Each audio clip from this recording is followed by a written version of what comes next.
Welcome to Sweet Life Beat Life. We hope this video helps. You start by assembling the exact numbers you will visualize and deciding why they matter. Once you have values, compute the total and each category's percentage so slices are accurate. This prevents misinterpretation. Make sure to choose an order, largest to smallest or logical grouping, to guide the eye.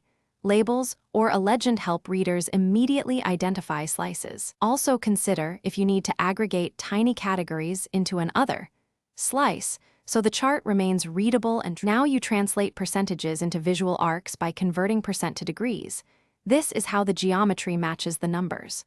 Once plotted, position slices in your chosen sequence and emphasize a key slice by exploding it slightly or using a bold color so viewers grasp the main point. Make sure colors contrast and text is legible. Use percent labels on slices or a legend for clarity. If values are close, add value labels and consider sorting to prevent visual confusion. Finish by validating the math.